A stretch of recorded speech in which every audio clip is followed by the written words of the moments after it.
त्यांचं म्हणणं आहे की आपण एनडीए सोबत गेलं पाहिजे. नंबर 1 जयंत पाटलांचं म्हणणं आहे की मी पवारांना हा निरोप देतो. नंबर 1 घटना. नंबर 2 घटना आहे सुनेत्रा पवारांच्या पक्षाध्यक्ष म्हणून फेरनिवडीवर आक्षेप आहे तसं कायदेशीर पत्र पाठवण्यात आलेलं आहे. मी इतकंच सांगेन, माननीय शरद पवार साहेबांच्या नेतृत्वाखालचा राष्ट्रवादी काँग्रेस पक्ष हा मूळ काँग्रेस पक्ष, राष्ट्रवादी काँग्रेस पक्ष, आणि त्याचे प्रदेशाध्यक्ष शशिकांत शिंदे आहे. बाकी मग शिंदे गट, अजित पवार गट हे अजित पवारांचे, आपलं अमित शहाचे पक्ष आहेत. आता त्यांच्या पक्षामधल्या काय कुरबुरी आहेत, कोण कोणाला आव्हान देत आहे, त्याच्यावर शिवसेनेच्या नेत्यानं का बोलावं. नक्कीच शरद पवार साहेबांचा पक्ष हा महाविकास आघाडीतला पक्ष आहे. शरद पवार साहेब हे महाविकास आघाडीचे आमचे अत्यंत महत्त्वाचे नेते आहेत. त्याच्यामुळे त्यांच्या पक्षातल्या घडामोडींवर आमचं लक्ष असणं हे साहजिकच आहे. काही दिवसापूर्वी माझं सुप्रियाताई सुळे यांच्याशी बोलणं झालं. त्यांनी इतकंच सांगितलं की जे काही प्रसिद्ध होत आहे, जे काही येतं, या सगळ्या अफवा आहेत. या सर्व अफवा आहेत. अर्थात सगळेच पक्ष यावेळेला अडचणीतून प्रवास करत आहेत. शिवसेनेपुढे अडचणी आहेत, शरद पवार साहेबांपुढे अडचणी आहेत, सुनेत्रा पवार जो गट सांभाळत आहेत त्यांच्यासमोर अडचणी आहेत. इतकंच कशाला, मिंदे गटामध्ये अडचणी आहेत, भाजपात अडचणी आहेत. आणि जो तो आपापल्या, कोणाकडे प्रचंड बहुमत असलं म्हणजे त्या पक्षात अडचणी नाहीत असं म्हणता येणार नाही. आहेत ना, दिल्लीमध्ये अडचणी सुरू आहेत.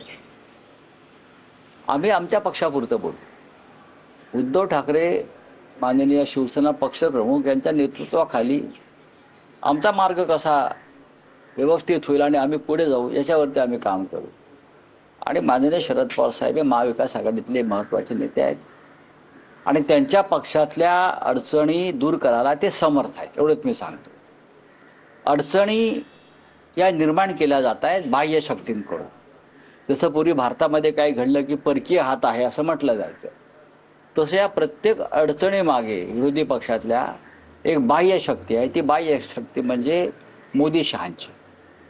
त्यांना कोणीही या देशातल्या प्रादेशिक पक्षामध्ये स्थैर्य यावं, नीट काम व्हावं, विरोधी पक्षाची भूमिका नीट बजावावी असं त्यांना वाटत नाही. याच विषयातला आणखी एक प्रश्न असा आहे की मध्यंतरीच्या काळात जयंत पाटील आणि विनोद तावडे यांची एका हॉटेलमध्ये बैठक झाली होती किंवा भेट झाली होती. त्यानंतर असं कळतं आहे की आता जयंत पाटील यांच्याकडे त्यांच्या पक्षातल्या आमदारांनी काही त्यांची कैफियत असेल, उदाहरणार्थ निधी असेल, सत्ता असेल, या संदर्भातली आपली मतं मांडली आहेत आणि जयंत पाटील हे शरद पवारांकडे आमदारांची भूमिका मांडली. जयंतराव पाटील हे शाहू फुले आंबेडकर यांच्या विचाराच्या भूमिकेत काम करणारे नेते आहेत. त्यांच्यावर यशवंतराव चव्हाणांच्या विचारांचाही पगडा आहे. ते ज्या भागातून येतात तो एक क्रांतिकारकांचा आणि स्वातंत्र्य चळवळीतला मोठा भाग आहे आणि जयंतराव त्याच पुष्टीत तयार झालेले आहेत. जातीय आणि धार्मिक धर्मांध शक्तींच्या बरोबर जयंतराव जातील असं त्यांच्या शत्रूंनाही वाटणार नाही. आणि जयंतराव पाटलांकडे जी क्षमता आहे कामाची, ते आता जे कोणी आहेत विधिमंडळात त्यांच्यापेक्षा खूप उच्च क्षमता. त्याच्यामुळे हे कुठल्या एखाद्या गटात वगैरे सामील होऊन ते काय वेगळा विचार करतील. आणि आता आर पाटलांचे चिरंजीव आहेत, स्वतः रोहित पवार आहेत, त्यानंतर असे अनेक आमदार, 10 जरी संख्या 10 असली तरी त्यांच्यातले बहुसंख्य आमदार हे याच विचाराचे आहेत. शाहू फुले आंबेडकर पुरोगामी विचाराचे आहेत. आणखी एक विषय असा होता की लाडक्या बहिणी जवळपास 92 लाख महिलांची नावं वगळली गेली. जवळपास आकडा 14,000 कोटीचा सांगितला जातोय, 3,500 कोटींचा सांगितला जातोय. म्हणजे कोट्यवधी रुपये ज्या पद्धतीने 14,000 कोटी रुपये